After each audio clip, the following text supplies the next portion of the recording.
menenggilah hari,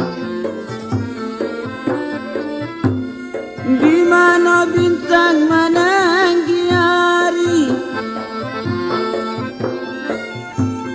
Kalaulah indah karenaulah Tuhan sayang, kalaulah indah karenaulah Tuhan, indahlah nyolah kami kamari, sampailah kamari. Indahlah kami sampai kamari. Lima buah lada lima tuan, lima buah lada lima. Masalahnya sebuah daun di balik daun. Masa sebuah di balik daun. Kasihlah Tuhan Allah diterima dendang, kasihlah Tuhan Allah diterima.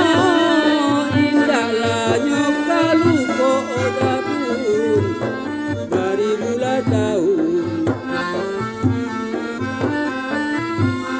Indah kalupo bari bulan tahun.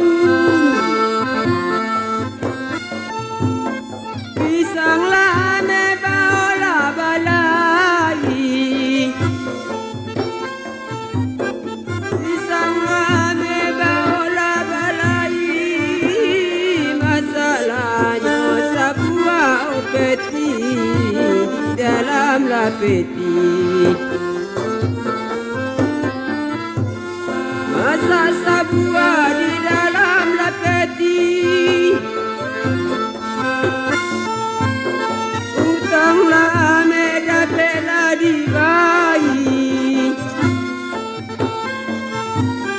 utanglah meda pela di bayi, utanglah nyola budi mati, di bawah mati. Utanglah budi di bawah mati.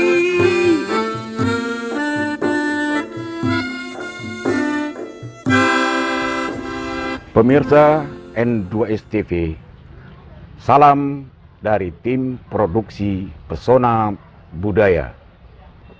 Hari ini kembali kita akan memperbincangkan hal-hal yang terkait dengan masalah di daerah pesisir. Sebetulnya bukan masalah, tetapi hal-hal khusus yang terkait dengan komunitas masyarakat pesisir. Dalam hal ini, dari edisi-edisi terdahulu yang telah kami sampaikan dalam tayangan N2S TV secara khusus, hari ini kita akan membahas satu hal yang secara khusus menjadi bagian hidup dari komunitas masyarakat pesisir di pantai barat Sumatera Utara. Dan sebelum saya sampaikan apa yang perlu kita perbincangkan. Bersama saya sudah mendampingi ada Pak Sahat Simatupang SEMM. Beliau adalah seorang akademisi dan merangkap sebagai dosen di salah satu perguruan tinggi di Sibolga dan Tapanuli Tengah. Apa kabar Pak Sahat? Sehat, alhamdulillah, kabar baik. Masih tetap eksis memperhatikan budaya pesisir? Insya Allah sampai hari ini dan seterusnya. Luar biasa. Kemudian ada Pak Sahriman Irawadi Hutajulu. Beliau adalah pelaku seni dan budaya pesisir dan lebih akrab, sangat terbiasa dipanggil dengan gelarnya Pak Sayang. Pak Sayang sehat? Sehat Pak, alhamdulillah. Alhamdulillah, baik. Dan di sebelah saya lagi ada katakanlah pemerhati dan pengamat sosial, dan beliau punya pengalaman secara khusus karena pernah menjabat sebagai lurah di satu kelurahan. Di kelurahan mana Pak Muzir? Aik Parambunan tepatnya. Di Aik Parumbunan, pernah menjabat sebagai lurah di sana. Tentu pernah memperhatikan hal-hal khusus yang terkait dengan perilaku dan tata cara dari adat dan budaya pesisir. Nanti akan kita minta tanggapan atau apa yang bisa Pak Munzir sampaikan tentang keberadaan adat dan budaya pesisir itu hari ini. Baik pemirsa, pokok perbincangan kita hari ini adalah menelisik asal muasal adat dan budaya pesisir Tapanuli Tengah, Sibolga. Begitu ya Pak Sahat? Iya, menelisik. Menelisik kita ya. Menelusuri. Baik. Sebelum ke Pak Sahat, sebelum ke Pak Munzir, saya sejak tadi memperhatikan penampilan Pak Sayang ini. Oh iya. Sepertinya ini adalah baju Teluk Belanga khas pesisir. Dilengkapi dengan peci. Dari mana Pak Sayang tadi? Ada acara apa? Berarti Pak Edi tadi selalu memperhatikan ya? Iya. Yang heran memang apa Pak Saat sama Pak Munzir memperhatikan? Ayo kita tanya ya kan? Ini karena kaitan baju itu. Ada agak berbeda Pak Sayang. Kok dari kami nan duo kok. Kami bawa baju batik kok datang bawa baju kuning. Nah, aduh apa ini datang? Istimewa. Yang mempertanyakan bang apa Pak Saat sama Pak Munzir tak bertanya teman lirik tadi. Mengapa cuma Pak Edi? Oke. Biar sedikit yang menerangkan. Sebenarnya hari ko mulai tadi pagi jam 9 boleh bergerak. Dapat undangan di Pantai Pandan. Di Pantai Pandan. Iya, di Tapteng ada acara.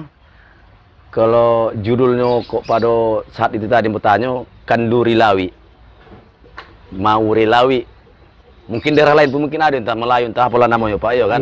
Kenduri laut atau mau Relawi nama kalau pesisirnya. Ya. Kalau diartikan mau Relawi ini termasuk menabur, istilahnya berupa entah bunga-bungaan lah ke laut.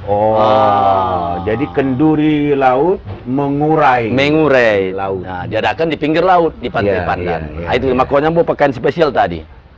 Kebetulan Ambo diundang untuk menyambut pejabat yang memasuk ke dalam acara.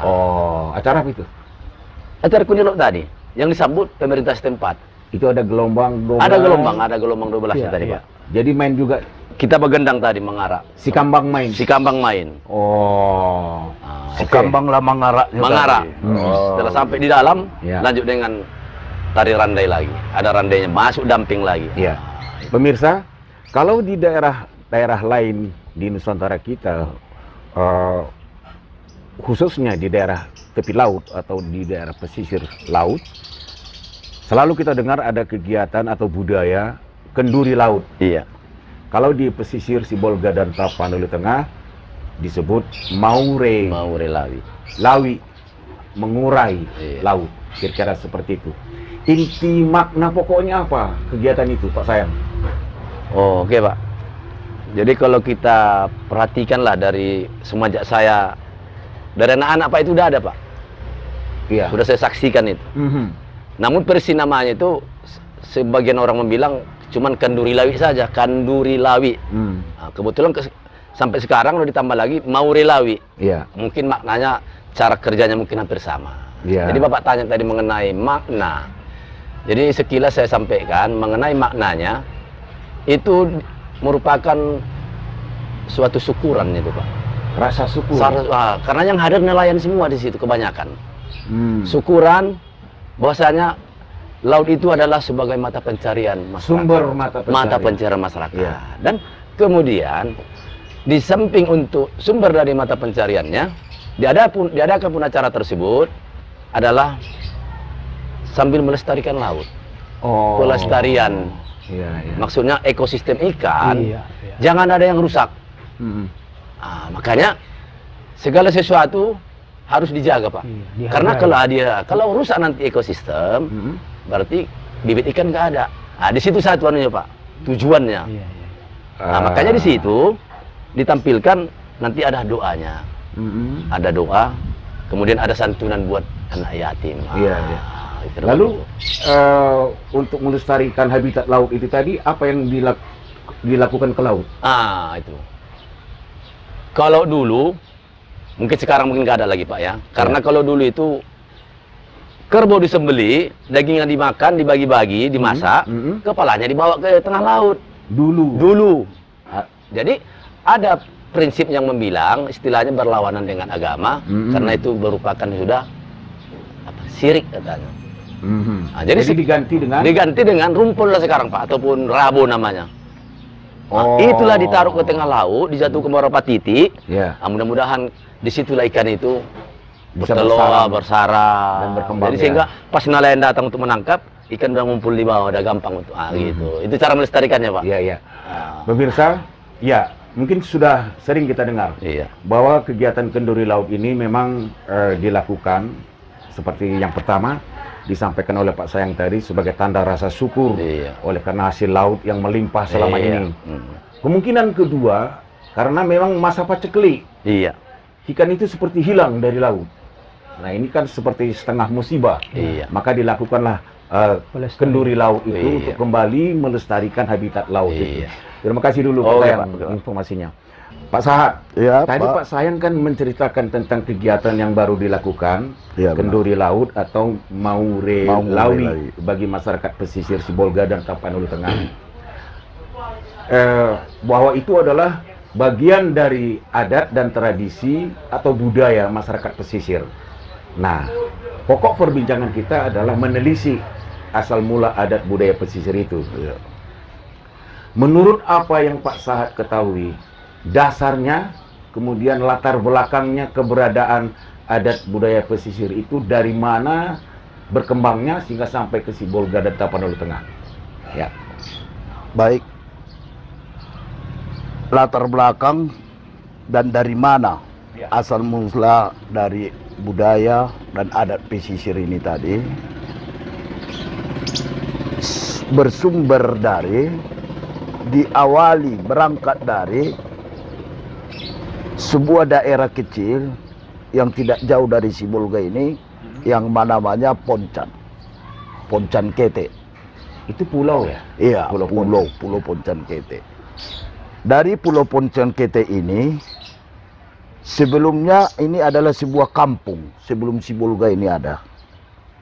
Jadi masyarakat pesisir sudah ada berada di Poncan Kete ini. Dan mereka telah melakukan kebiasaan-kebiasaan mereka sehari-hari dalam melaksanakan kegiatan budaya dan adat mereka yang kita kenal dengan adat pesisir pantai di Poncan Kete ini. Termasuklah yang pertanyaan tadi, budaya Maure Lawi itu sudah sejak dulu, sejak Poncan Kete ini menjadi sebuah kampung, perkampungan masyarakat pesisir. Nah, itu pada masa kapan? Jauh sebelumnya, sebelum budaya ini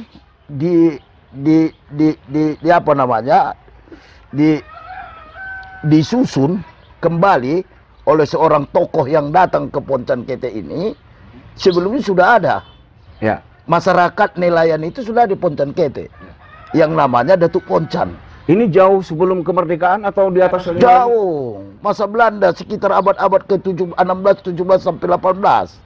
Sudah ada ini. Berarti sudah ratusan tahun. Sudah ya, ratusan Pak Munzir, ya? tahun. Oh iya. Sudah ratusan tahun. Iya, Ya. berangkat dari Barus sebagai Islam pertama datang, kemudian Rikayat, kemudian masuk ke Poncan Kete.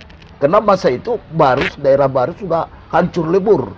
Jadi masyarakat yang ada di Barus itu sudah berpindah ke Mursala, masuk ke Pulau Poncan Kete.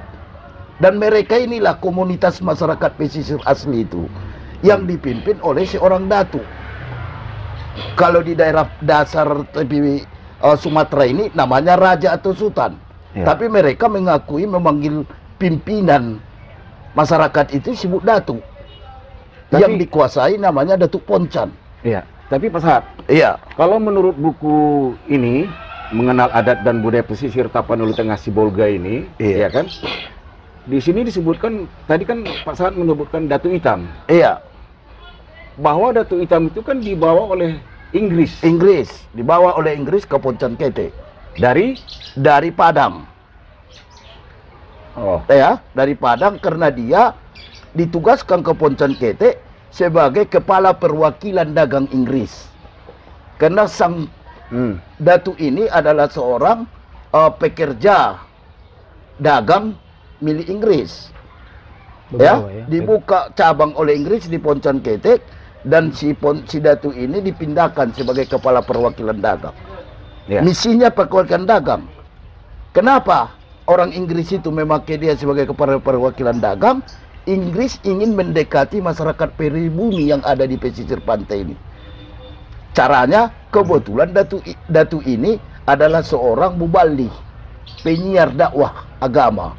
Lewat agama lah mendekati masyarakat yang ada di pesisir pantai sambil bermisi dagang. Itulah tujuan yang utama yang dibawa Inggris Datu Hitam ke Poncan Kete. Iya, begini Pak Sahat. Iya.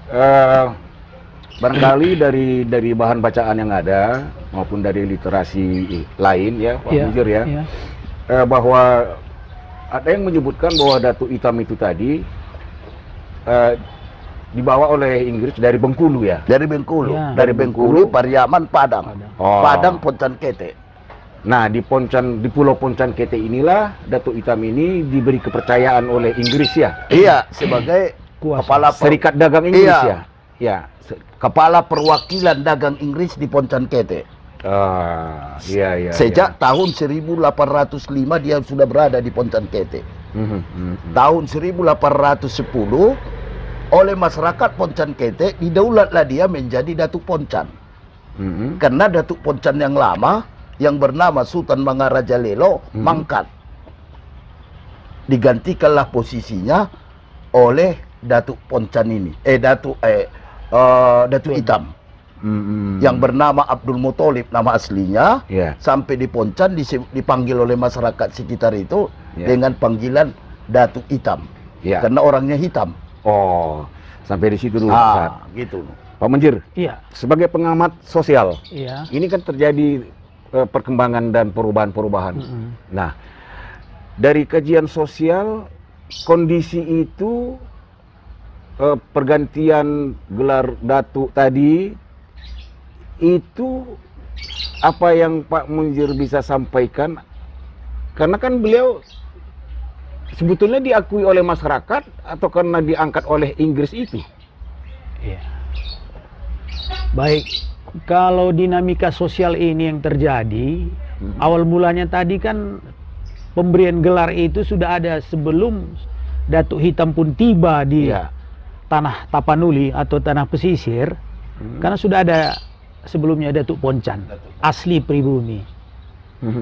Namun seiring berjalannya waktu, kemudian kongsi dagang Inggris menempatkan kuasa dagangnya melalui saudara Abdul Muthalib tadi yang bergelar Datuk Hitam adalah penerus dari Datuk sebelumnya. Jadi secara awal sebutan Datuk itu adalah penghargaan atau yang diberikan oleh kehormatan oleh masyarakat setempat. Namun seiring berjalannya waktu, karena ada kolonial Inggris, Lantas mereka juga menasbihkan yang bersangkutan menjadi datu, mendapat pengakuan juga dari masyarakat setempat.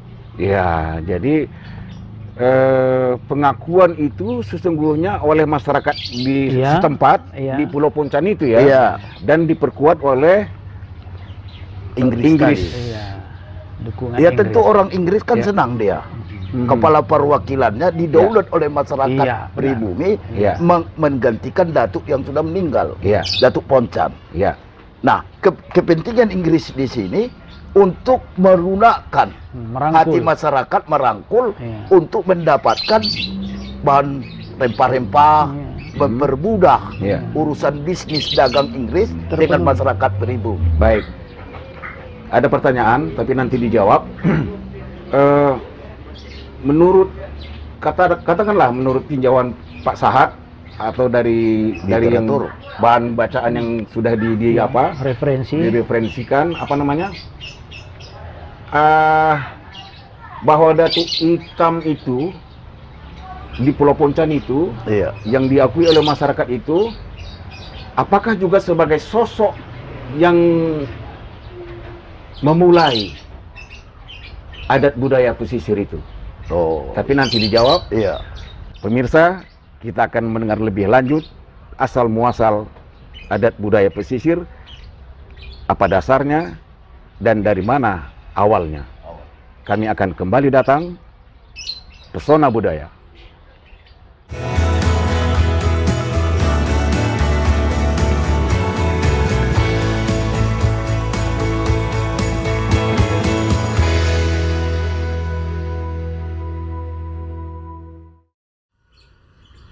Pemirsa N2 TV, kita lanjutkan Pesona Budaya. Pertanyaan terakhir tadi untuk Pak Sahat. Latar belakang atau dasar, apakah Datuk Hitam ini melanjutkan adat budaya pesisir yang sudah ada dari Datuk Poncan sebelumnya, atau Datuk Hitam ini yang memberikan nuansa baru, suasana baru, atau tambahan-tambahan? Kemudian bagaimana kesepakatan yang pernah ada? Nah, setelah Datuk Poncan, Datuk Hitam ini didaulat menjadi Datuk Poncan oleh masyarakatnya, oleh karena Datuk Poncan lama sudah mangkat, Datuk Poncan, Datuk Hitam sebelaku Datuk Poncan meneruskan kebiasaan, tradisi, budaya dan adat yang ada di masyarakat Poncan Kete pada waktu itu. Apa yang tradisi yang sudah ada itu dilanjutkan. Kenapa? Karena inilah alat dari Datuk Hitam ini atau Datuk Poncan ini untuk melakukan siar agama di sepanjang pesisir pantai Tapanuli, Sibolga Tapanuli Tengah ini, Tapian Naudi ini. Inilah alat dia. Karena dakwah dalam Islam itu sejak dulu melalui adat budaya, kesenian. Jadi kesenian atau adat budaya yang ada di Poncan yang sudah dilakukan tradisi turun-temurun oleh masyarakat pesisir Poncan yang dipimpin oleh Datuk Poncan sebelumnya, Sultan Mangaraja Lelo itu yang dilanjutkan oleh Angku Datuk Hitam ini. Sampai akhirnya kemudian dilanjutkan, kemudian disempurnakannya. Jadi ada semacam tradisi seperti adanya hubungan linier antara asal muasal besarnya Datuk Hitam. Kita tahu sejarah di Bengkulu, Bengkulu, Muko-Muko itu tradisi masyarakat di situ linier pula dengan apa yang ada tradisi di Poncan. bisa menyambung. Bisa nyambung. Tidak bertentangan dengan tradisi adat yang pernah dia jalani sebelumnya. dijalani di kampung halamannya dengan dia di tempat tinggal. Sehingga Datuk ini dengan mudah bisa melakukan memperkuat adat sendi-sendi adat yang sudah ada itu linear dengan yang dibawanya dari kampung halamannya, sehingga adat budaya pesisir yang ada di Poncan Kete itu bisa berkembang dengan cepat. Karena udah tradisi, Pak Edi. Kenapa? walaupun Poncan Kete ini muncul belakangan, dalam sejarah tradisi masyarakat Sibolga Tapteng ini, budaya dan adatnya sudah ada sejak Islam masuk di Barus. Ya. Kemudian ada sejarah riwayat hikayat menjelaskan dalam legenda-legenda cerita rakyat Putri Runduk. Tapi ini tidak menjadi, tidak memiliki dasar. Kenapa ini menjadi patokan? Ini menjadi patokan didasarkan kepada cerita-cerita rakyat yang namanya legenda, kemudian dalam pantun-pantun masyarakat lama, masyarakat asli pesisir ini, di situ terungkap. Nah, dari pantun-pantun itulah terungkap bahwa ada tradisi adat budaya sebelum Sultan Mangaraja Lelo, Datuk Poncan berkuasa di Poncan Kete. Sudah ada yang diteruskan. Ya. Nah, kemudian tahun 1805 masuklah Datuk Hitam dibawa oleh Inggris tadi. Kebetulan paham budaya Datuk Hitam ini hampir sama dengan budaya yang ada di tempat kunjungan dia. Ya. Sehingga Datuk Hitam dengan leluasa mengembangkan adat budaya tradisi lama masyarakat Poncan Kete itu menjadi suatu patokan, ya, yang diteruskan secara turun-temurun sampai hari ini. Baik. Gitu dia. Barangkali dari cerita Pak Sahat tadi, Iya. Pak Munzir, Iya. ini kan adat budaya pesisir, Iya. Tapanuli Tengah, Sibolga. Sibolga dan Ya. Tapteng. Pak Munzir ketika menjabat lurah Iya. Iya. tentu memperhatikan Mm-mm. prosesi-prosesi khusus, misalnya dalam prosesi pernikahan. Iya. Ada tahapan-tahapan di sana. Iya. Yang menarik perhatian saya bahwa belakangan ini ada istilah Pak Sahat yang menyebutkan adat budaya Sumando pesisir. Mm-mm. Nah, ini dia. Kalau saya dengar penjelasan Pak Sahat tadi, tidak ada menyebut adat budaya Sumando, kan seperti itu. Iya. Nah, Belum muncul. nah, ketika Pak Munzir menjabat sebagai lurah pada tahun 2000-an, Iya. Iya. istilah itu sudah ada. Sudah. Sumando itu. Sudah. Sudah ada. Iya. Iya. Nah, kalau pengertian Sumando ini kan kosakata dari Minang. Iya. Salah satu. Di bahasa lain juga ada. Kalau kita telisik juga di Batak ada juga kata Sumando. Pantas, mirip, disesuaikan, seperti itu. Jadi ada dua kosakata yang mewarnai makna Sumando ini. Satu tadi yang asal usul dari Minang, Ya. Sumando. Kalau di bahasa Indonesia kan hari ini besanan. Ya. Satu lagi Sumando. Sumando. Jadi ada penggalan kata. Kepantasan, pantas, mirip, seperti itu. Oh. Cocok, sesuai. Iya. Itu dia. Jadi, namun sepanjang pengetahuan kami ketika menjabat, versi Sumando yang lebih dipahami di tengah-tengah masyarakat adalah versi Sumando kosakata Minang. Artinya besan, seseorang yang menikah dengan putri atau putra Sibolga, maka mereka jadi berbesanan, bersumando. Meskipun di beberapa daerah atau saya bilang desa, pengertian Sumando Batak itu masih dipakai, masih dipahami oleh mereka, sepanjang tidak bertentangan dengan kebetulan di daerah pesisir itu syariah Islam berkembang. Jadi ada hal-hal yang tadinya tabu, contoh kalau orang Batak berbusana nampak apa ke atas, tapi karena sudah tradisi Islam sudah masuk tentang berbusana yang sopan, maka hal tersebut mulai ditinggalkan. Nah, jadi dipakai bahasa Suman, kepantasan maksudnya. Ya, artinya begini.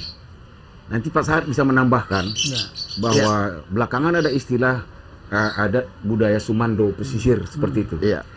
Kalau Pak Sayang selaku pelaku seni dan budaya, Seringkah mendengar istilah adat Sumando itu? Sumando pesisir. Begini Pak Edi, kalau mengenai istilah Sumando udah pernah juga kita dengar. Karena kenapa?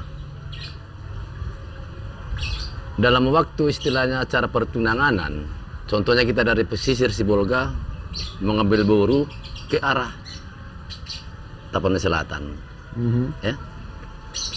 Jadi dalam acara dialog dan untuk di ujung acara situ ditentukan Pak. Karena mengapa?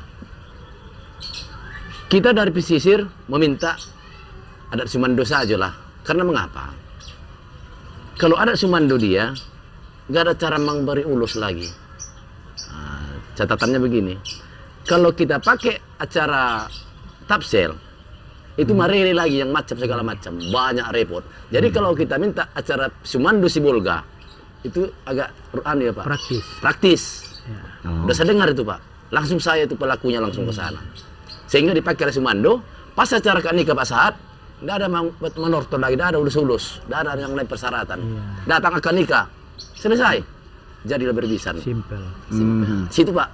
Nah itu Sumando, kata Sumando yang dipakai. Nah di situ Pak dipakai dia. Tidak merepotkan dalam suasana pernikahan. Baik, Nah, baik. itu pula, Artinya Pak. begini, ada yang menarik dari penjelasan Pak Munjir tadi, bahwa Sumando itu ada dua sumber. Iya. Satu dari Minang, Sumando, artinya Sumando itu seorang laki-laki dari suku lain Iya. mengambil seorang putri suku Minang, maka itulah Sumando. Tetapi kalau laki-laki dari warga Minang Iya. mengambil istri dari Suku lain, itu tidak disebut Sumando. Iya. Nah, itu dia. Pak Sahat, Ya. ini kan belakangan ini sering terdengar ada Sumando pesisir. Ada Sumando pesisir. Iya. Kesepakatan dan aturan yang tertulis yang pernah Pak Sahat baca, adakah di situ tertulis ada pesisir saja atau ikut Sumandonya? Sumando. Jadi kalau yang dituliskan oleh mantan lah saya bilang, Iya. Kepala Kuria Badiri Lopian yang bernama Sultan Bagindo Alamsa, Iya. karena dialah yang membuat catatan dan menuliskan semua kebiasaan tradisi lama ini Iya. dalam sebuah tulisan yang di covernya dengan judul Peraturan Pemakaian Budaya Pesisir dan Adat Sumando. Budaya pesisir dan Adat Sumando. Jadi kata Sumando itu sudah ada Ya. muncul semenjak Belanda. Ya. Jelas. Kenapa muncul kata Sumando? Karena seolah-olah Sumando itu dari Sumatera Barat. Tadi sudah dijelaskan oleh Pak Munjir. Iya. Memang benar, asal kata Sumando itu dari Sumatera Barat. Iya. Memang dia itu. Karena ada tradisi budaya masyarakat Sibolga Tapteng ini, memang tidak boleh kita bantah sumber aslinya dari Sumatera Barat. Sumando, tata cara perkawinan. Nah, bagaimana sistem sosialnya? Di situ ada perbedaan sesuai dengan daerah ini. Iya. Iya, iya. Nah, iya. di situ dia buatnya. Walaupun Pak Munjir tadi sudah dijelaskan, kata Sumando itu bisa juga diadopsi ke bahasa Batak. Bahasa Iya. Batak. Suman itu artinya Mirip. Mirip. Miripnya. Iya. Sumando. Mirip-mirip do kan. itu sebagai penekanan Iya, ya. penekanan. Mirip lah. Iya, miripnya. Miripnya. Iya, Sumando. Nah, Iya. di mana perbedaan mirip Sumando itu? Ah. Kita lihat. Kalau di Sumatera Barat, adat Sumando itu pihak wanita, perempuan yang meminang laki-laki. Iya. Iya, apa namanya? Itu Garis aslinya. dan garis ibu ya. Garis Iya. ibu. Iya. Beda kita Sumando yang ada di pesisir. Garis saya. Laki-laki yang meminang dari pihak laki-laki yang meminang perempuan. Dari garis Dari bapak garis ayah. atau ayah. Nah, di mana Sumando itu sama? Kan itu berbeda. Iya. Sumando Sumatera Barat dengan Pesisir. Sumando Pesisir. pesisir. Iya, Nah, iya, kebetulan masyarakat yang tinggal di Sibolga, pesisir pantai Sibolga Tapanuli Tengah ini dulu kebetulan berbatas dengan Toba Silindung. Ya. Dari suku Batak. Ya, Makanya ya. penduduknya banyak orang-orang Batak yang memakai budaya Batak. Ya. Kan itu. Kebetulan ada mirip dalam bahasa Batak, ada kata yang bernama Suman juga. Iya, iya, dengan iya. do. Ya kan? Kalau di Sumatera Barat satu kata, Sumando. Kalau di daerah Satu suku Tapanuli kata. dua kata Dua itu kata. Suman sama do. Imbuhannya do. Suman Iya. itu mirip. Ya. Sama. Do menekankan, Iya. menekankan, wah mirip kali ya, Harus mirip kan, kali, iya, iya. menekankan dia, Iya. kok mirip kali gitu. Iya. Kalau ibarat kembar, Iya. itulah Sumando, Iya. yang kembar, mirip-mirip kali lah gitu. Iya, Sedangkan iya, iya. Sumatera Barat satu kata Sumando. Jadi ini sebagai contoh sederhana saja. Sederhana. Ini Pak Sud ini kan anak Sibolga. Iya. Sarudi, Tapanuli Tengah, Iya. menikah dengan orang Sumatera Barat. Minang Minang. dari Sumatera Barat. Berarti kan Suman. Sumando Iya. lah dia. Sumando, miripnya.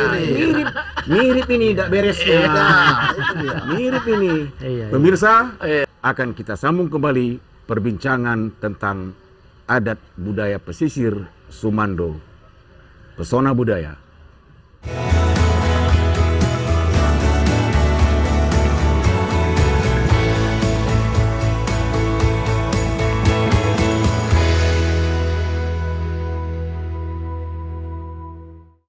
Pemirsa, kita lanjutkan kembali pesona budaya hari ini. Kepada pemirsa dan penonton kami sampaikan bahwa kami saat ini berada di Porla Naomi TV Kampung Kelapa. Tapi kalau dulu ini disebut daerahnya ini Kebun Kelapa. Belakangan jadi Kampung Kelapa. Sekarang jadi Kelurahan Kampung Kelapa ya? Bukan. Pancuran Gerobak. Gerobak. Oh, Kelurahan Pancuran Gerobak. Baik, pemirsa, kita lanjutkan acara dialog kita. Pak Sahat, tadi kan sempat terangkat masalah istilah Sumando tadi, terkait dengan adat budaya pesisir. Dan Pak Sahat tadi mengatakan di situ tertulis, ada aturan yang tertulis yang berbunyi peraturan budaya pesisir, Peraturan pemakaian Iya. budaya pesisir dan adat adat Sumando. Nah itu dia. Sejak kapan itu ada istilah Sumando itu? Nah, Atau sering kita dengar ya? ya. Jadi itu catatan zaman Belanda. Ya. Disusun peraturan pemakaian adat itu. Berarti sebelumnya sudah terjadi. Ya. Maka keluar kata Sumando di dalam. Ya. Ada sejarahnya nih. Kenapa dia memakai kata Sumando? Sejarahnya ini menurut cerita orang-orang tua ya, legendanya adalah seorang pemuda yang tinggal di darat Sumatera ini. Konon bermarga Hutagalung. Jatuh cinta dia dengan seorang gadis yang tinggal di Poncankete, masyarakat pesisir. Namanya hubungan muda-mudi, Ya. saling jatuh cinta, ingin menikah. Ya. Tapi waktu mereka untuk melaksanakan pernikahan dibatasi oleh adat. Ya. Yang satu perempuannya di Poncankete menggunakan adat Minang, yang satu di daratan Sumatera yang bermarga Hutagalung menggunakan adat Batak. Kan sudah gak cocok ini. Di dalam adat Minang, si perempuan yang melamar laki-laki. Tidak mungkin orang Minang dari Poncankete datang ke marga Batak meminang orang Batak. Jelas ini ditolak dalam adat dari Natolu. Sementara si laki-laki yang harusnya melamar si perempuan datang ke Poncankete. Disinilah pertentangan itu. Sementara mereka ini sudah jatuh cinta. Maka dikumpullah semua tokoh-tokoh adat, baik suku Batak, dari kelompok marga, dari kelompok raja-raja adat. Dirapatkan ini dengan masyarakat, tokoh adat-adat Minangkabau, Melayu, Aceh yang ada di Poncankete. Mencari jalan keluar. Jalan keluarnya apa? Orang Minang menginginkan mereka yang datang melamar si laki-laki. Jelas itu bertentangan dengan adat Batak. Ya. Karena adat Batak menghargai laki-laki yang meminang perempuan. Ya. Ya kan? Kalau laki-laki meminang perempuan, setelah perkawinan, perempuan itu tinggal di rumah laki-laki. Ya. Karena itu tuhor. Iya. Ya. ya, Tuarniboru, Jinamo, Ya. ya kan? Adat Jujuran. Iya. Nah, sementara dari pihak perempuan yang di Poncan Kete, kalau sudah dipinang jadi istri, si laki-laki tinggal di rumah perempuan Ya. dengan adat Minangnya, kan gitu. Karena dia sudah dibeli perempuan si laki-laki ini, maka tinggal di situ. Nah, bagaimana menyesuaikan ini? Terjadilah musyawarah adat berbulan-bulan, dicarilah kesepakatan dengan perjanjian. Laki-laki yang meminang perempuan, laki-laki yang meminang perempuan, Ya. setelah menikah, laki-laki tinggal di rumah perempuan. Makanya di dalam tradisi masyarakat Sibolga Tapteng, Iya. kalau kita kawin dengan perempuan lain atau bersama keluarga, kita laki-laki, padahal kita yang antar uang. Ya.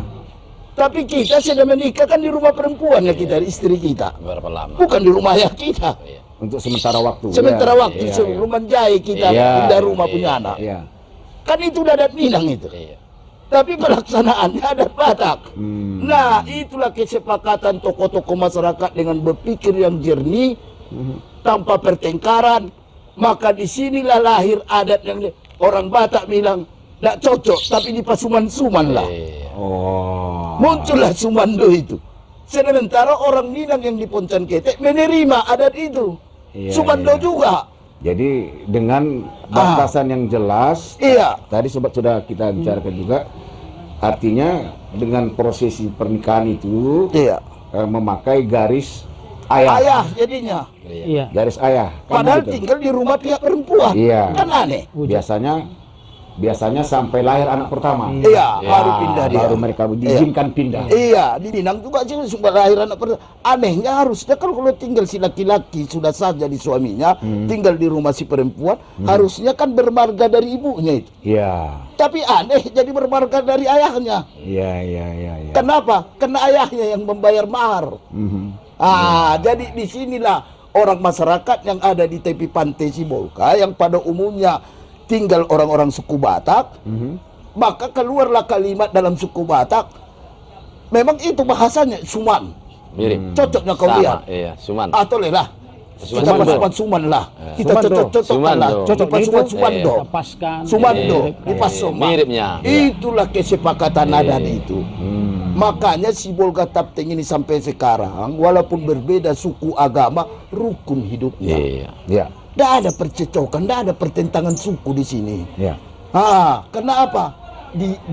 Direkat oleh adat budaya pesisir itu tadi lah. Iya. Baik. Kompromistis. Iya. Iya. Kompromistis. Itulah Pak Sayang penjelasan. nanti Pak Sahat nanti bisa Bapak tambahkan ada kesepakatan Iya. antara Para datuk-datuk kita, di Teluk Tapia Nauli Iya. ini, kemudian ada 4 wilayah kenagarian. Iya Pak Kenagarian. Tadi saya akan Kita ke jelaskan Pak Sayang itu dulu. penutupnya. Pak Sayang, Iya. saya memperhatikan Pak Sayang kan sudah termasuk berpuluh tahun juga aktif sebagai pelaku seni dan budaya pesisir ini. Kalau boleh saya tahu, adanya orang atau seseorang pada masa lalu itu yang Pak Sayang anggap sebagai guru atau pernah berguru kepada seseorang atau hanya berproses saja seperti itu, belajar sendiri, ada? Baik, Pak. Nah, sebenarnya kalau dari zaman saya menjejaki di adat budaya ataupun budaya lah dulu kesenian, saya itu Pak udah dari anak-anak. Kelas 3 SD, saya udah menari, Pak. Menari pesisir. Pesisir sama tari Melayu. Oh, iya. Dan saya punya guru, ada pelatihnya.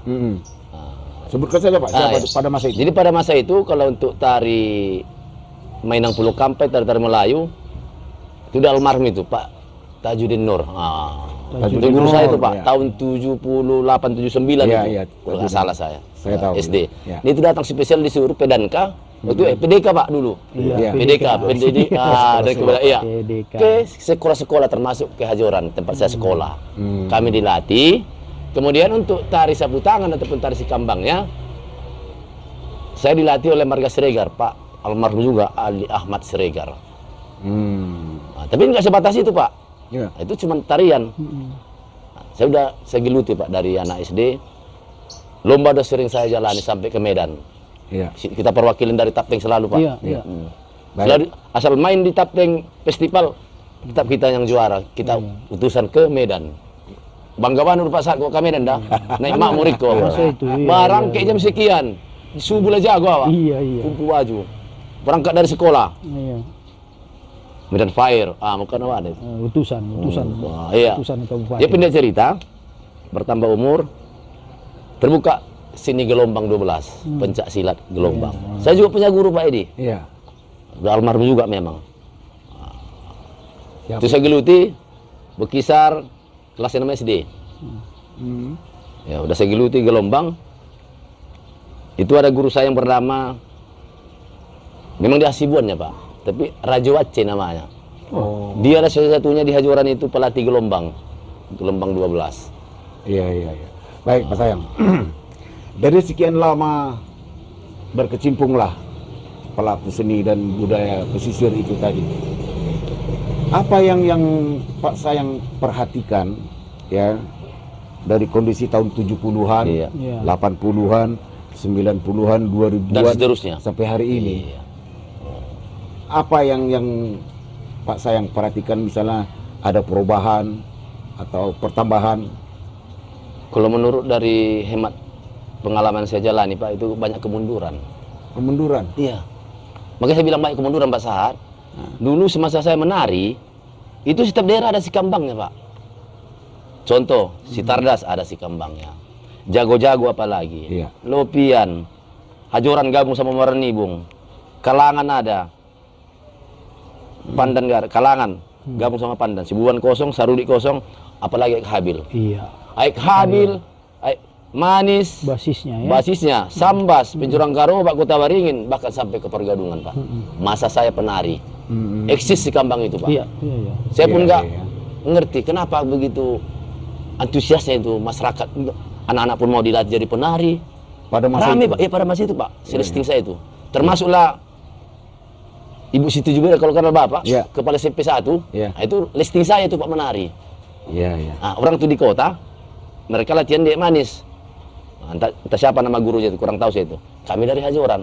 Tapi kalau berangkat ke Medan, orang itu dari Kota Madia mewakili, kami dari Tapeng. Nah, jadi gesit Pak masa itu Pak, perkembangan. Jadi untuk sampai sekarang ini kayaknya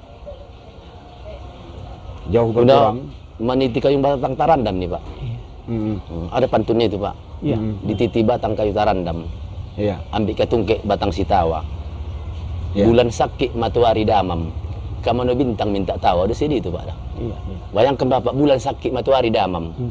Kamano bintang minta tawa. Padahal matahari panas kan? Bulan sakit matuari damam. Tentu bertambah panas matahari itu. Begitulah kiasannya Pak tentang kebudayaan kita ini.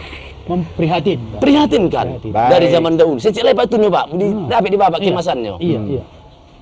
Rumbio serumpun rampak katanya. Tampai orang memikir balam.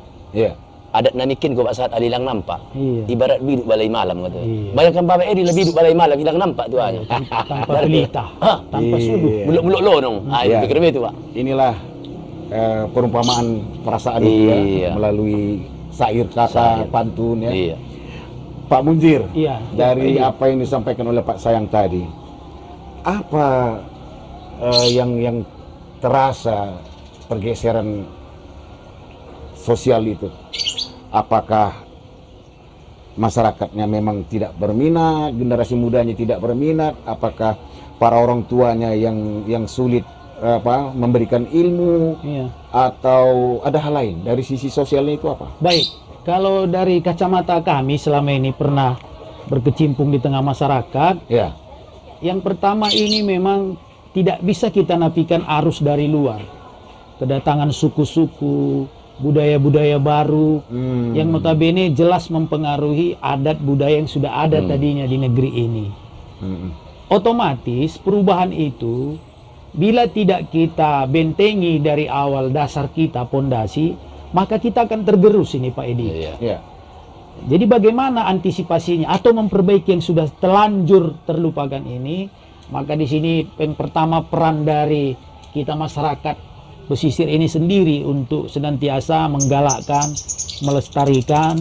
Yang kemudian di masa kami juga dulu ada peran pemerintah daerah dalam hal ini, di mana itu pemerintah tidak hanya menggali, namun juga menggalakkan menggalakkan, menggelorakan, mendorong. Seperti sampaikan Pak Sayang tadi, beliau itu sampaikan itu kuantitas, jumlah yang hampir setiap kampung punya berisi tim keseniannya.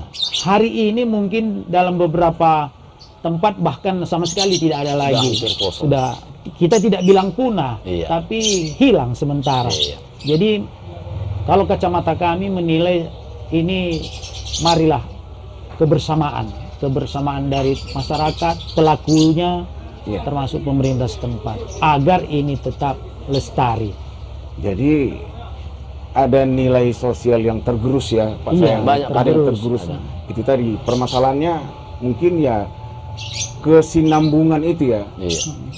Sempat terputus sepertinya ya. Sempat terputus. Apakah pembinaan yang kurang? Atau minat yang berkurang, pembinaan kurang, atau sarana dan prasarana dan lain-lain ya. Pak Sahat, kondisi ini kan ada diuraikan dalam tulisan Sultan Bagindo itu. Sultan Bagindo Alamsyah. Iya. Apanya tulisan tentang inilah kondisi adat dan budaya pesisir ini tadi. Di dalam tulisan peraturan budaya dan adat yang ditulis oleh Sultan Bagindo Alamsyah, Kepala Kuria Badiri Lopian itu, memang ada pasal dijelaskan bahwa peraturan ini di masa yang akan datang tidak ada beberapa hal pasal tidak akan dijumpai lagi. Artinya tidak akan, kalau dilaksanakan di zaman yang akan datang katanya ini udah sulit. Karena alat peraganya itu tidak akan ada lagi. Tidak sesuai lagi. Iya, tidak sesuai kondisi zamannya. Nah, di situ dia sebutkan supaya dengan akan datang boleh diganti disesuaikan dengan perkembangan zaman, tapi melalui musyawarah adat. Nah, kesepakatan adat. Maka dikeluarkannya lah yang disebut dengan semacam umpama atau pepatah ataupun pantun, disebutkannya dalam penutup itu adat lamo pusako lamo kok nalapu dikajangi, kok nalamo diperbaharui. Artinya apa? Perbaikan kalian di masa akan datang sesuaikan. Artinya sudah ada amanah itu ya? Sudah ada amanah itu, tapi dengan musyawarah adat. Nah, pertanyaannya sekarang ini yang susah Pak. Musyawarah adat, siapa yang tokoh adat itu? Untuk bermusyawarah. Bermusyawarah. Iya kan? Siapa yang kita panggil? Karena ada pembinaan itu. Sedangkan tokoh-tokoh lama sudah selesai. Kita lah generasi ini. Sementara generasi ini kita nggak tahu pedoman kita apa.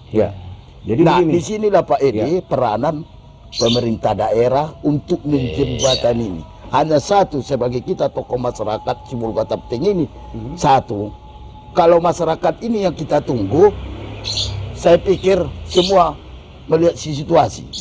Tapi kalau pemerintah daerah untuk membangkitkan potensi budaya daerah ini, menggerakkan, memotivasi kembali, saya yakin ini akan didudukkan bersama dan disepakati bersama dan dikuatkan melalui peraturan daerah, baru terlaksana dengan baik. Pemirsa, bahwa keluhan dan keresahan para pelaku seni dan budaya termasuk tokoh masyarakat daerah setempat di pesisir ini memang sudah lama terasa. Hanya saja barangkali ya kalau kita mau bertanya ya Pak Munir, Pak Sayang, kepada siapa kita bertanya? Sementara ya maaf saja kami yang duduk berbincang di sini bukan tokoh adat, bukan sejarawan, bukan budayawan. Lalu kepada siapa kami bertanya? Ada lembaga. Lembaga mana? Lembaga yang mana? Nah, barangkali di sinilah diperlukan lagi terobosan, dan kalau memang benar akan terwujud, ya kan, barangkali ya rencana pembentukan majelis. Majelis adat budaya pesisir itu Sumatera Utara ya. Sumatera Utara. Tapi kita kan harapkan bertumpu ke situ. Tapi kan belum jelas. Belum jelas sampai hari ini belum jelas. Nah, kalau itu nanti betul terbentuk dan diakui di daerah pesisir Sibolga dan Tapanuli itu diterima, diterima. Artinya ya disitulah bisa kita bertanya. Disitulah kita bertanya. Kan begitu ya? Gayung bersambutnya. Iya. Nah, dalam sistem kita ini, masyarakat Indonesia ini, yang berkaitan dengan masyarakat ini kan ada dua. Iya. Sejak Orde Baru, undang-undang sekian tentang pemerintahan daerah, kemudian reformasi, sudah diatur. Iya, iya, iya. Ya kan? Untuk mengangkat budaya lokal. Iya. Tapi mohon maaf, pemerintah daerah hari ini menunggu masyarakat. Iya. Kalau masyarakatnya bergerak, pemerintah membantu. Iya. Iya. Nah, saya kembalikan, kita balikkan. Kalau masyarakat adat pesisir yang ada di sebuah kota ditunggu oleh pemerintah, seperti yang saya katakan tadi lah, siapa tokoh? Karena sudah terputus cerita kita tadi. Iya. Nah, harapan kita hal yang demikian supaya ini cair, harusnya pemerintah daerah turun tangan. Baik, memanggil ini semua dan didudukkan bersama. Baik, pemirsa, akan kita sambung kembali perbincangan ini pada sesi yang terakhir. Baik. Pesona Budaya.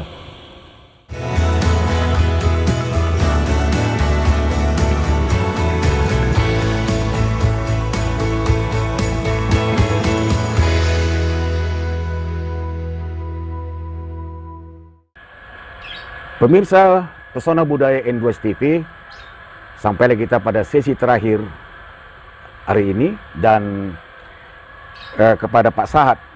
Tadi kan sempat diuraikan ada semacam petuah melalui perumpamaan yang ditulis oleh Sultan Baginda Alam Shah itu.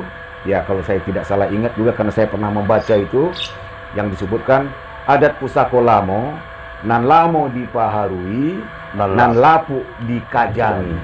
Nah, barangkali orang-orang muda hari ini kalau ditanya apa itu dikajangi, nggak ngerti lagi. Dikajangi ya. Ya kan, artinya yang lama itu mari kita perbaharui. Tentu perbaharui dengan maksud bukan merusak, Baguskan. tapi memperindah. Iya. Semakin menambah hasanahnya. Iya. Kemudian yang lapu mungkin yang Dikuatkan lah. Nah, diperkuat kembali. Iya. Termasuk inilah misi yang tadi disampaikan. Iya, seharusnya itu. Iya. Cuma sekarang bukan itu, merusak, bahkan mengurangi. Contoh, dalam pengantaran uang dari masyarakat Minang, budaya mengantar uang dalam masyarakat pesisir, tidak ada tambahan penyerahan secerangan. Ini sudah ada secerangan. Ya.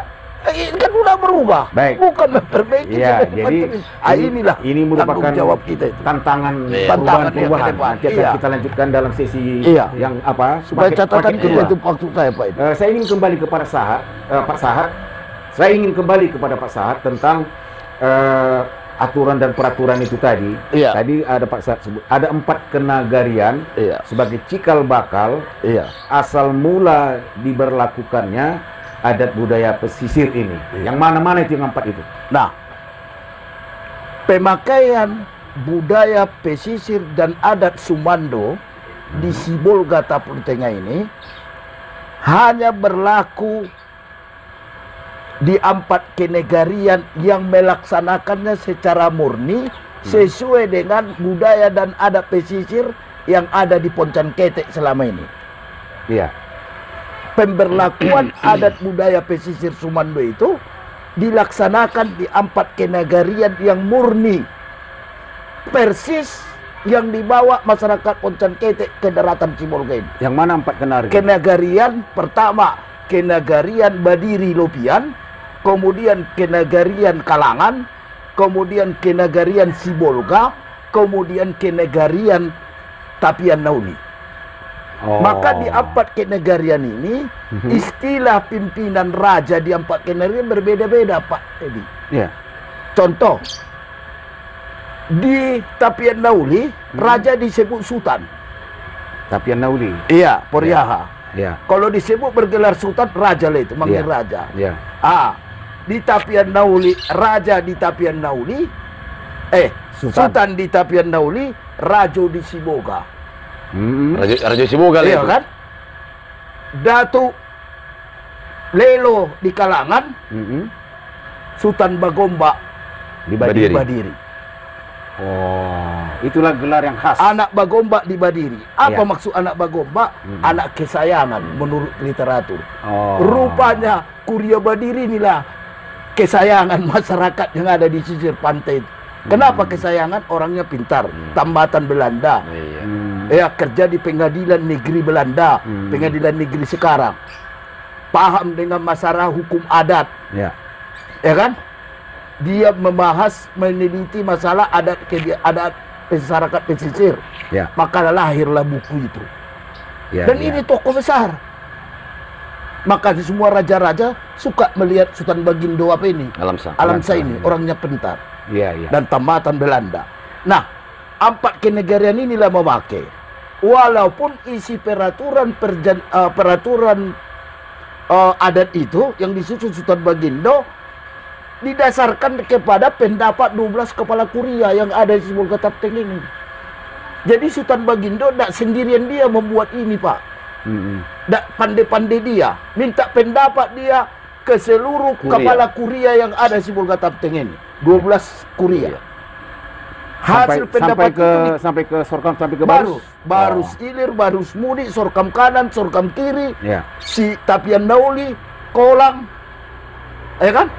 Kemudian Kalangan, Ya. si Buluan, Lumut, Iya, Kuria sih. ya kan? Kemudian Mungkur ada, si Buluan. Jadi ada 12 kuria. Jadi dia minta pendapat setiap kepala kuria waktu itu masih kuria mereka, kapal-kapal kuria, kemudian disusun beliau dengan berpedoman kepada adat dan budaya pesisir yang selama ini berlaku di Poncan Ketek. Itu menurut buku itu. Iya, iya, iya. Maka yang asli memakai adat pesisir budaya di 4 kenegarian ini. Walaupun pada dasarnya seluruh wilayah Sibolga dan Tapanuli Tengah, Pesisir. wah, ya itu Iya. Cuma berbeda-beda. ada perbedaan. Iya, kita lihat Ya. Sorkam Barus, Iya, Sorkam iya, iya. Botot saja, Iya, satu iya. Sorkam Iya. berbeda. Tapi sama-sama pesisir. Iya. Pesisir, ya, ya. Sama-sama pesisir. Karena- Baik dari gelombang budayanya, Iya, iya. dari Banyak randenya, perbedaan, banyak.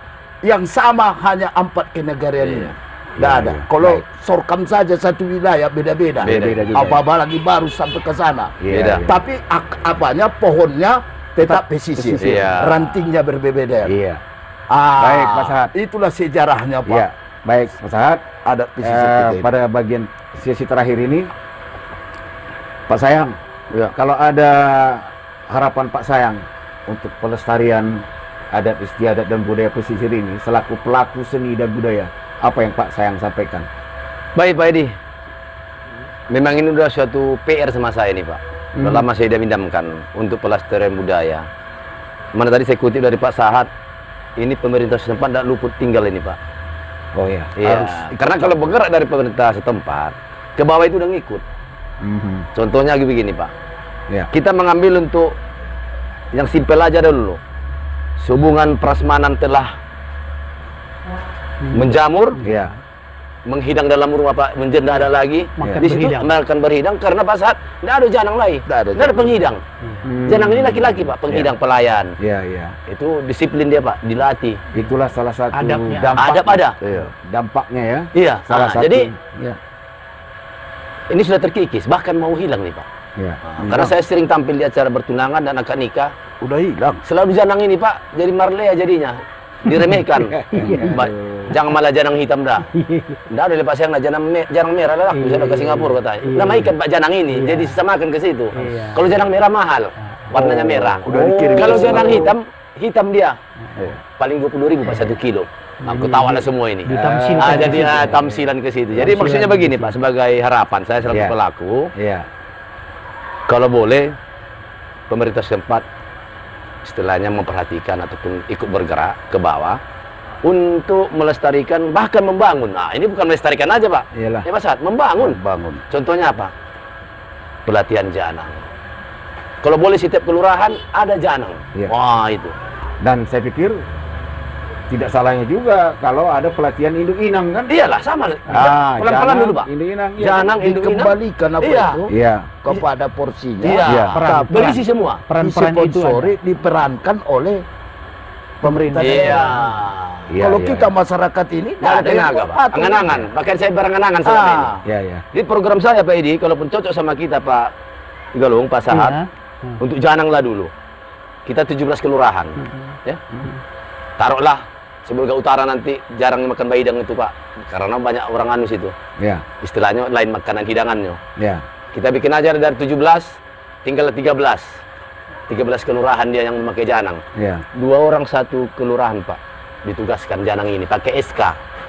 Tapi ke pukul anu tekanan langsung dari pemerintah kota. Ada sertifikasi. Ada sertifikat, ada piagam, pakai seragam, Iya. dia pakai honor tiap bulan. Iya. Jadi kalau boleh yang membiayai dia itu bukan dari PBD.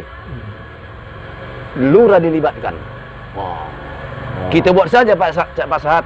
Honornya itu 2 orang, 150 aja 1 orang 1 bulan. Berarti 2 orang 300-nya itu. Iya. Dibebankan ke lurah setempat. Ya. Walaupun siapa lurahnya. Baik, Pak Sayang. Tunggu Pak, sekali Pak. Ya kan? Artinya apa? Janang ini tadi kita tempatkan suatu tempat di setiap lingkungan di kelurahan, dia bertugas di lingkungan itu. Contohnya Kabil, Iya. 5 lingkungan, ada Janangnya 2. Kalaupun ada acara di situ, mereka sudah dipanggil oleh Saibul Bait, dan nanti pun Saibul Bait ada anunya Pak, insentifnya. Jadi ada sumber daya manusia itu, ada pencarian. Nah, ke situ larinya Pak. Iya, iya, iya. Artinya Jadi lestari budaya itu tercipta Pak Munjir. Dibebankan kepada yang punya alek pesta Iya, itu. ada. Iya. Dia bisa membagasi mahar sampai sekian Iya. ratus mahar. Iya. Ya kan? Masa Sama sama Janang enggak bisa. itu. Itu. Cara itu. Ada Tapi SDM-nya di sini berjalan. peranan pemerintah. Iya, Iya, ditekan jadi kuat. Itulah harapan. sasaran Pak Sayang Ya, itu adalah pelestarian, Pelestarian. didukung oleh pemerintah Iya. daerah atau Harus lembaga sejalan. yang paling Ah, ada bertanggung lembaga. Bertanggung jawab. ya kan? Untuk membangun. Kemudian dalam upaya juga peningkatan sumber daya Dan manusia. iya. Betul. Pasti. Baik, terima kasih Pak Iya. Sayang. Ya, Ah, Pak Munjir, Iya, ini dari sisi sosialnya lagi, Iya. dari keluhan-keluhan dari Pak Sayang, kemudian apa yang disampaikan oleh Pak Sahat tadi, ini kan tatanan kehidupan sosial bermasyarakat ini kan senantiasa berubah. Iya, dinamis. Berubah. Mm-mm. Nah, mendengar keluhan tadi dari Pak Sayang, Mm-mm.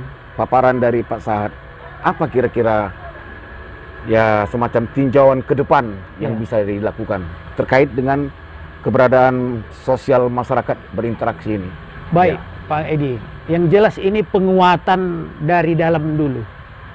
Menjadikan budaya adat pesisir menjadi panglima di negerinya. Bukan menjadi tamu, jadi menjadi panglima, soko guru dari budaya-budaya saudara-saudara kita dari masyarakat luar.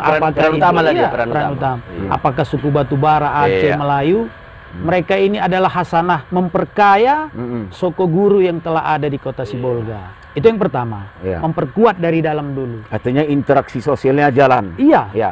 kita bukan anti budaya lain, asing, Ya. bukan. Bahkan itu kita berkompromi nantinya, memadukan dengan tradisi yang telah ada, sehingga semakin kaya dan semakin indah. Ya. Yang kedua, menciptakan budaya tradisi ini menarik.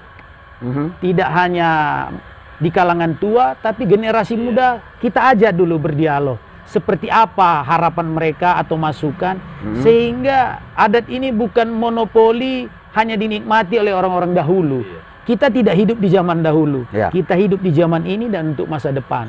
Itu yang kedua. Yang ketiga, tentu saja saya sepakat dengan dua pembicara tadi, tetap peran pemerintah sebagai katalis. Katalisator, memberdayakan, menguatkan, dan mendaulatkan budaya ini di negeri sendiri.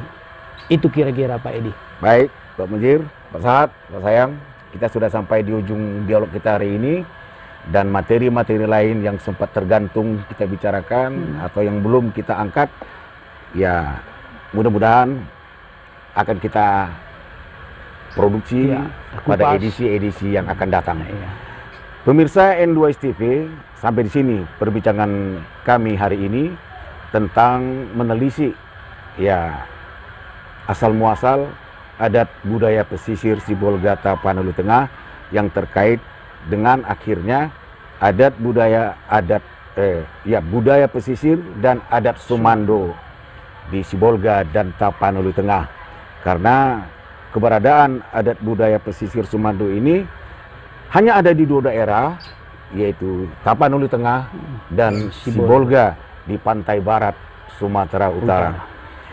Pemirsa, terima kasih atas kebersamaan Anda di acara ini, dan tentu saja kami berharap terutama kepada para generasi muda akan ada guna dan manfaatnya dari apa yang telah kami perbincangkan hari ini.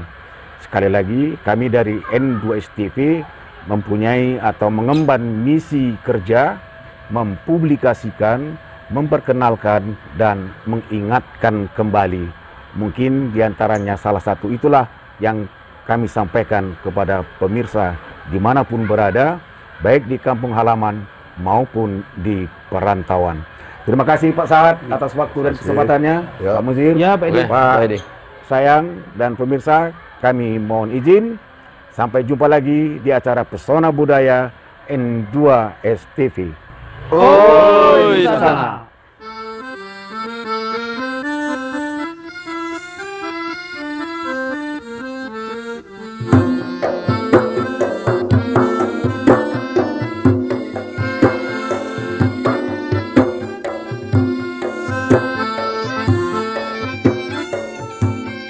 Pulau Lapan dan jauhlah di tangan.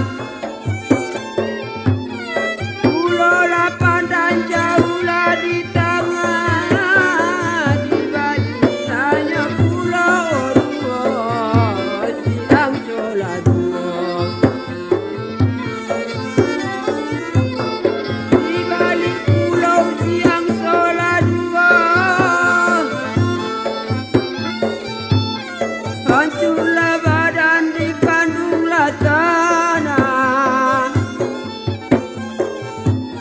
Hancurlah badan dikandunglah tanah. Dimudi nambahi ojuo dikana laju. Budi nambahi dikana laju.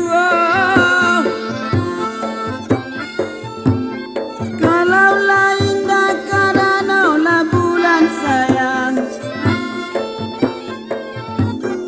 Kalaulah indah karenaulah bulan. Di manolah nyola bintang hari menenggilah hari. Di mana bintang menenggi hari. Kalaulah indah karenaulah Tuhan sayang.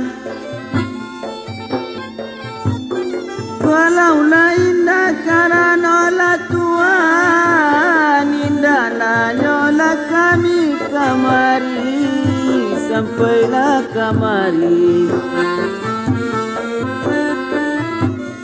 Indahlah kami sampai kamari. Lima buah lada lima tuan. Lima buah lada lima. Masalahnya sebuah daun di balik daun. Masa sebuah di balik daun. Kasihlah Tuhan Allah diterima dendang. Kasihlah Tuhan Allah diterima. Indahlah nyoka lupa odapun beribulah tahun. Indah kalupo beribulah tahun. Pisanglah ame baola balai. Pisanglah ame baola balai. Masalahnya sebuah peti di dalam peti. Masa sebuah di dalam peti. Utanglah ame